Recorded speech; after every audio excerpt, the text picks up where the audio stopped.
Hello guys, welcome back to Dato Ambas. Ito meron tayong case dito. Ito ay plastic jacket crown.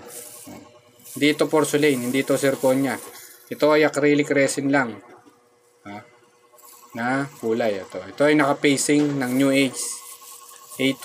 A2 ang kulay nito kasi ang request ni Doc Julius kulay A2 ng ngipin. Kadalasan may nagtatanong sa akin, Sir, bakit daw naninilaw yung plastic jacket crown? Katagalan naninilaw, no? Kadalasan kasi kapag naninilaw, ano yun? Self-cure lang yung ginamit na powder. Nakakulay ng ngipin. Kadalasan talaga, main problem ng plastic jacket crown, naninilaw. Hindi nagiging katagalan, hindi kakulay ng natural teeth. Nung una, kakulay pa, mga ilang buwan, nagkakaroon ng stain, kaya nagkakaroon ng discoloration.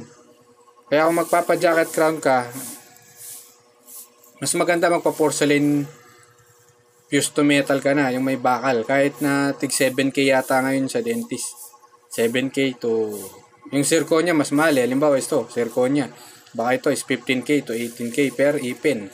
Eh kung porcelain jacket, fused to metal, porcelain fused to metal crown jacket, siguro 7K ito, isa. Kung plastic jacket, baka 3,000 o 3,500. Isa. Ito. Yan.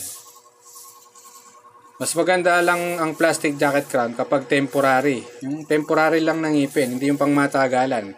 Kasi kung pangmatagalan, hindi uubra to eh. Naninilaw, oo, totoo yun. At nababasag. Madaling mabasag. Kapag lalo na tumatama sa natural teeth. No. Yun lang guys, ang advice ko sa inyo, kung pangmatagalan na paggawa nyo ay porcelain fused to metal, no? Porcelain jacket crown na yung paggawa nyo, o plastic. Ang plastic crown o temporary, ginagawa lang tong mga plastic crown pang temporary.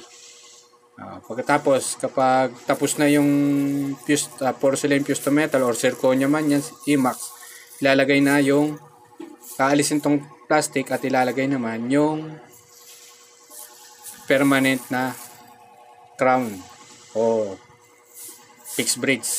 Yun lang guys. Thanks for watching. Bye bye.